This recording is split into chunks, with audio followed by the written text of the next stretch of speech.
Hey, this is Dave from metalepidemic.com. Thank you for checking out our YouTube video. Please feel free to hit the subscribe button below if you like this type of content, and we hope you enjoy the review.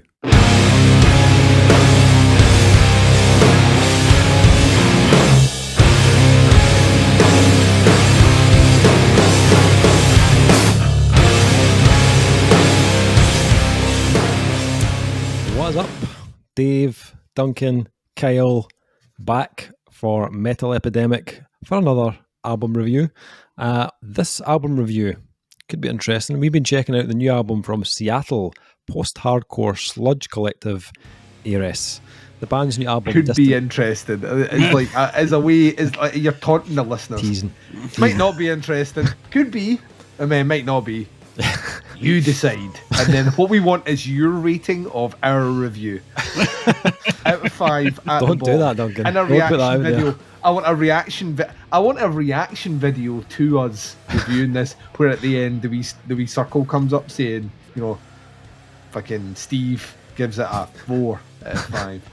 If you want, you can go granular and review us individually. That's right. I only accept 5 out of 5, so I don't know about the other guys. Dave's pretty forgiving. Of course you do. There we go. Right, the band Heiress. Heiress, they have a new album called Distant Fires, going to be released on December 3rd via Satanic Royalty Records. Oh, what a name! Yes. Satan! These guys have been active since around 2006. I need that as my new ringtone. Oh my god. Yes. Make that happen. Distant Fires will be the band's 4th full-length album, which comes 5 years since the release of Made Wrong in 2016. 5 years, wow. Yeah. The album was recorded at MRX in the Sodo district of Seattle by Scott Evans and then mastered by Brad Boatwright at Audio Siege. The man is like everywhere this year. Yeah. I'll tell you something though, we better be on Brad Boatwright's Christmas card list this year. Like we literally talk about him in every single review. I'm fairly sure that if they did like trading cards, I think we have them all for this year. I think we have a complete set of Boatwright this year. Busiest guy in music production, hands down. Unbelievable. Yeah, I know. Actually, when I read that it was Scott Evans that was recording this, I wasn't surprised in the slightest. Scott's worked with loads of good bands, Kowloon, Walled City, Yucha, Floor, and when this kicked in, I instantly got that kind of, oh, this is a wee bit Kowloon, Walled City. You know, even from the production alone, it's like it's very organic and like naturally huge, which he does really well in his productions. For Distant Fires, the band have reduced their ranks to a quartet, with Matt Huot holding down bass duties. Heiress streamlined their instrumentation to make the songs more focused and the overall sound less dense. Guitarist Wes Reed is quick to point out that this new configuration also means odd notes and progressions are left intentionally unresolved, and unexpectedly simple riffs remain much more stark and unadorned. And royalties are only split 4 ways. Yes, indeed. See. It all serves to highlight one of the many dynamic contrasts of Heiress, a capacity for both brutish simplicity and mind-bending savvy. So, I don't know about you guys, but I did find this quite a fascinating listen. My first couple of listens, I thought, this is pretty cool. I like the cut of their jib, I really do. But it's not an album that feels like focused on making like a crushingly heavy sludge album. Like this has depth, that has lots of different textures and tones throughout it. And although it seems like quite minimalist in places, there's quite a lot below the surface on this one. It's a bit of a thinking man sludge album. It does, as I say, it does have a bit of a Kowloon, Walled City type vibe to it. You know, you can hear it in some of the clean tones, and again the way they used like the kind of quieter moments in space to build into something like monstrously heavy. But they have their own concepts and their way of like piecing their sound together to give them their own identity. And you can hear like they're pulling from various different bands. There's a little bit of kind of Neurosis in there, and bands like Great Falls, but at no point did I feel like I was sitting listening to Neurosis or Kowloon Walled City. This sounds like they've put a lot of time and devotion into this, and making it as kind of like Heiress sounding as they possibly can. But I think it was probably about listen 3 or 4 that it just clicked. Everything kind of came together for me. It went from being like an interesting album to one that really kind of pulled me in. And I feel like every time I listen to it, I pick up on something else that I never really noticed on the last listen. And I kind of adore albums like that, to be honest. I think they're like the gift that keeps on giving. Just like, try to think of a good example, like the way a song would end, for example. The end of All Ends, like it goes from like big, thick, dense sludge riffs into something really tranquil with like clean guitars, and then track 2 collides open with the same kind of clean tones, and then the way Collides ends with a bit of a drum fill, then it leads into that next track, which is called Once Was, and I never really noticed it like the first time around, and you may not notice it at all, to be honest, like unless you're looking at like the timer on your like media player or whatever, and you've noticed that it's like a brand new track. I probably wouldn't have noticed because the album just flows so damn well. Like these songs transition into one another pretty much seamlessly, and I love the kind of thought and the detail that went into that. I'd really like to have seen how they constructed these songs in the studio, like how they all pieced it all together. I think it'd be really fascinating. But the other thing that really kind of impressed me with this one is the melody. It's such a huge sounding album at times, but the melody and the guitars is almost as powerful as the kind of big, kind of weighty sludge riffs. And it kind of, like at moments, it kind of reminded me of Mountaineer in a little way. Both like different sounding bands, but they also managed to kind of deliver these like melodic passages that just like land with so much impact. And there were a couple of like the kind of melodic sludge riffs on Collides that I was like, that's a little bit kind of Mountaineer-esque sounding, which is really cool. I love Mountaineer, obviously. Same part of the world as well, aren't they? Seattle. I think they were actually, yeah. I think they were. But that melody though is pretty much on every track. Like they take you on a journey through like light and shade with all these like varied dynamics. But when they want to, they know exactly how to unleash their heavy side. Straying Eye, holy shitballs! That track just comes out of nowhere and just pummels you. That opening riff is thick, it is discordant, and it's just deadly sounding. And every time that kind of main riff comes around on the track, I just like grimaced at how disgustingly heavy it was. But I think it's because it's surrounded by a lot of these kind of like melody and kind of cleaner guitars that it's so much more powerful. Vocally, I think this is fucking awesome. Like I loved the fact that guy's called John Pettibone. He just keeps the same intensity for the whole album, which I love. Like even when the album is going down a more melodic route, his vocals just remain visceral. Like, but it totally works. I think it does that thing that I love with vocalists as well, where you can tell they're putting, like certain people can hit, like death metal vocalists, for example, can hit a particular tone, and that tone isn't a stretch for them. It's just very, very easy for them to do. This guy's voice breaks a lot during this album, and that to me is evidence, perfect evidence that this guy is giving absolutely everything he can into what he's doing, because if he wasn't, his voice wouldn't break. And I also love those moments as well where they don't go back and fix that, because that to me is what I want to hear. Like what he's singing about is so visceral that I want to hear the emotion come through in that. So I mean, stuff like that like completely resonates with me. Yeah, absolutely. And even though, like I've said, like his style is very like similar or familiar like the whole way through the album, but I think because the band give you so much like musically and dynamically, I didn't mind the fact that the vocals stayed within a particular style. His tone is fucking killer, so like why wouldn't you? If you've got that tone, then absolutely use it. I think the only track on the album that I didn't totally love was track 6. I think it's Unsettler it was called. Track 7. Oh, was it track 7? I don't know, I felt like that track was missing something. Like it feels a bit more experimental, like than other tracks, especially in the guitar work. but it was lacking a moment that would just kind of grab me, if I'm honest. But I liked how it bled into the last track. Well, that's what I was going to say. Like, to me, that I think that's the payoff. The payoff is for me, it felt like it was like the build up of the way it was going through was the answer to that question it was raising was track 8. Yeah, I can see what you mean. I loved the way it kind of transitioned into that track. But I don't know, there was just something about the track. I was just like, this is all right, but I was waiting on something else. And the last track absolutely delivers. Like I love the kind of rhythm of it and those kind of like hammer-on riffs. Like great ending to the album.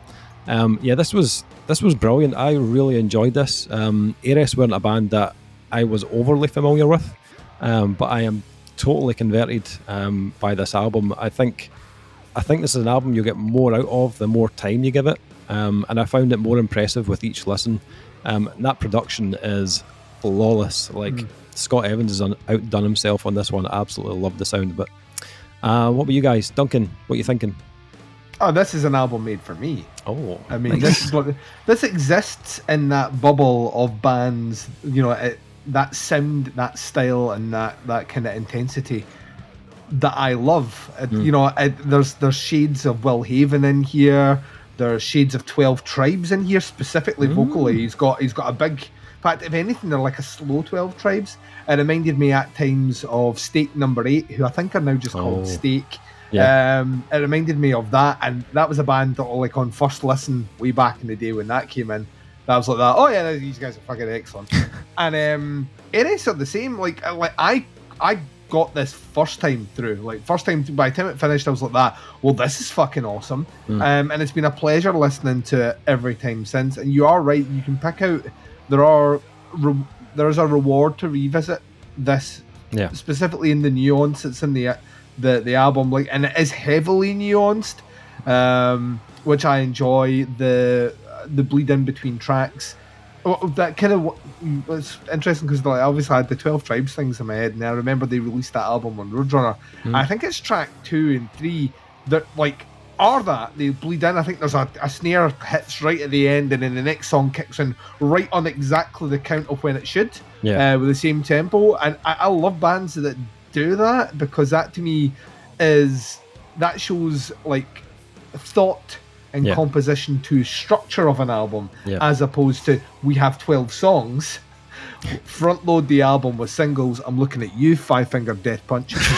Like front load the singles all at the front, and then like who gives a fuck if anyone listens past track 3 before they got them in. So like I get very wary of that.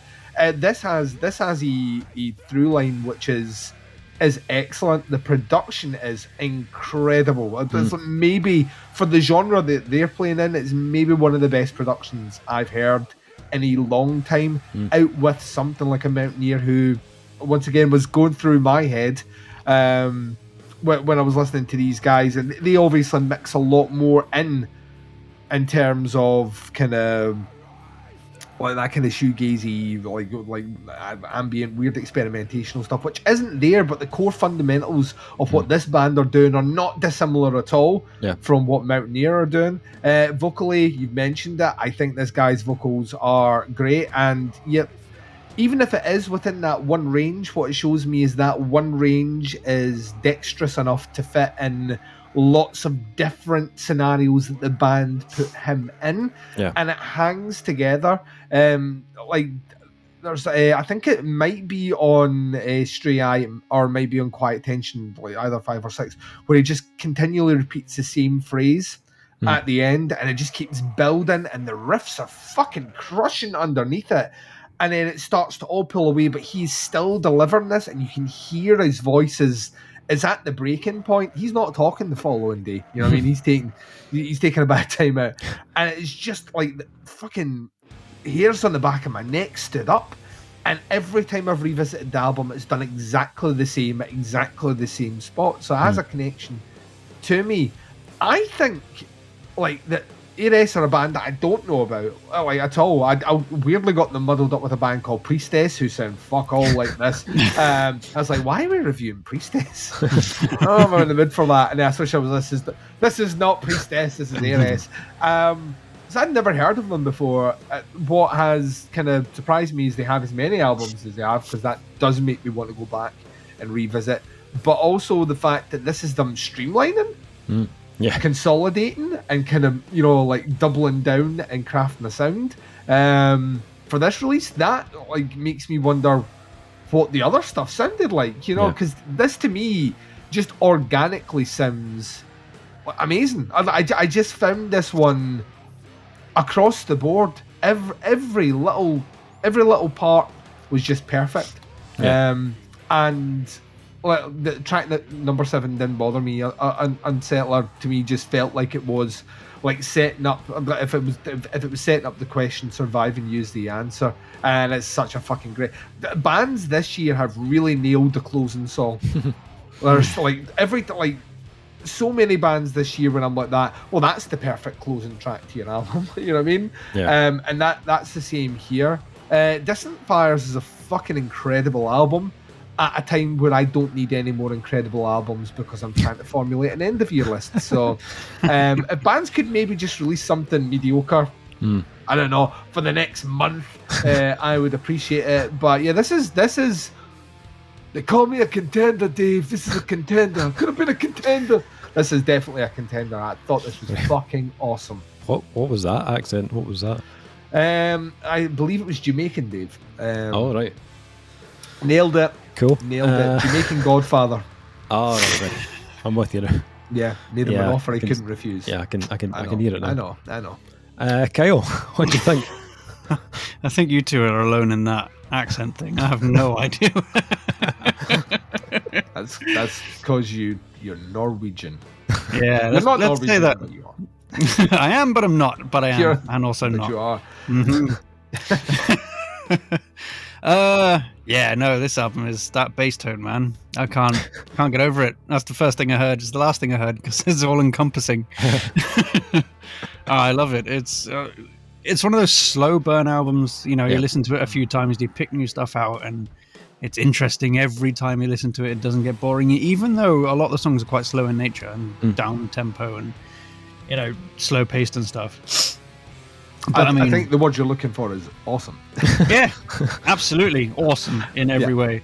The ebb and flow of the songs, the way they go like high into a high intensity, but not like crushingly heavy, but it's still really heavy. The contrast that between the more clean stuff, the ebbs and flows of everything in it, it works so well. They've placed everything, like you said, in an album structure. It's not just like here's a bunch of songs. Like here's a bunch of songs that work really well together and have a couple of clean parts, and then here's an elongated clean part on the last song, and yeah, they've really placed it down together. And I agree with everything about the vocals as well, just absolutely pushing the limits of what that dude's voice can do. Even though it's all within one sort of range, it really works all the way through, and it doesn't really get uninteresting. No. And it's really, really good. And the production. I'd like to talk about the production on this because it's amazing. It's natural. It's what a band should sound like, but it's still fucking heavy. It's like, it sounds like a bunch of dudes in a room pounding out the songs they've written for the past 5 years. And clearly that's not how it happened because studios work differently, but it sounds so good. It's like the drums are huge and roomy, and they've got that nice natural reverb, and the guitars just sit perfectly where they should with them. And I've already mentioned the bass tone. Everything's great. Mention that again, Kyle. Come on, you know you want to. That bass! Wait a second, that was a Scandinavian accent, I believe. On fire tonight, on fire. Oh, yes. It was amazing. I can't get over it. I think this album is it might be creeping into my top 10 list. It's absolutely blown me away. It's really, really good. I keep coming back to it. I must have spun it 6 or 7 times, and it's really, really, really good. So it hooked me in. It took a few songs to get into. I must admit, the first listen, I was like, it's kind of. But like I said, I like slow burn stuff, so it was really, really. It's hooked me now. Freaking Heiress. Nice. Hook me now. That's a Croydon German accent. That was German. Oh, German. Sorry. Okay. Okay, so ratings for this new album from Heiress, Distant Fires. Yeah, this is fucking good, man. This is a really good album. And it's one that's really rewarding. Like every time I go back to it, I'm like, yes, I'm into it even more. I obviously had a little issue with the Unsettler. Just me personally, I don't know, it just didn't do Add it that for me. 0.5 back on. Don't start your nonsense here. Hey, With track number oh, 6. Add that one. I can see it in your eyes, like you're debating it. It's a 4.5. It's a 4.5. Oh, for for me. fuck's sake, Dave. It's- Round it. That's my gut instinct says 4.5. I'm sorry. My gut instinct says that you're a dick. That happens a lot, to be fair. That's not just you. What did you rate this album, though? It's a 5. Ooh. This is. If this isn't a Guns. 5, what is? Like, honestly, there's not one element in this I would change at all. I think this to me is, for what it's doing, it is perfect at what it's doing. I wouldn't change one single thing about it. So it's a 5. Woof. Smoking. That's how you do it. Kyle. Unsettler was one of my favourites on this album. So I don't know what you're talking about. I'm Of course it gonna was. join one of you in on this. Oh, we for know the which last- one, Kyle. for the Just last spit it time out. this year. For the last time this year Is it until the fuck? next review. 5 out of 5. Oh, there we go. Yes, Kyle. Gain the Mutilate Sweeties, Kyle. Yeah. You've given a lot of 5s out this year, Kyle. I love it. There's been a lot of albums I've really enjoyed and come back to and still listen to. So But what I love about it is they're all going to albums that are sludge albums. Essentially, sludge and doom albums, which, like you openly said before you started recording with us a year and a bit ago, where you were like that. Yeah, I don't really listen to that. now I do. Turns out you've been, like, for years, you've just been wandering the desert. Like, Yeah. you've been sitting in a swamp. Sludge. With my boots full of sludge. Yes. Heiress, Distant Fires, out on December 3rd on Satanic Royalty Records. Satan! If you want to check these guys out, I will put links below in the description to their Facebook and the Bandcamp. Check this album out. Comes with a high recommendation from the three of us. Let us know what you think. Once you've heard... You laughing at? Once you've heard, I was gonna say high recommendation from 2 of us. oh, come on. A 4.5 is still a high recommendation. That's a very high recommendation. Oh, it shut is. your face. If you want to let us know what you think, stick some comments in below. We might get back to you, we might know. Let us know what you think of this review. Score us out of 5. I'm obviously a 5. Duncan, probably a 4.5. Kyle, To give Dave the 4. grade that he deserves, and then chop 0.5 off it. touche. That is the review. Thanks for checking it out. We'll be back with a new review very soon, but until then, take care. Speak to you soon. Bye, everyone. Bye.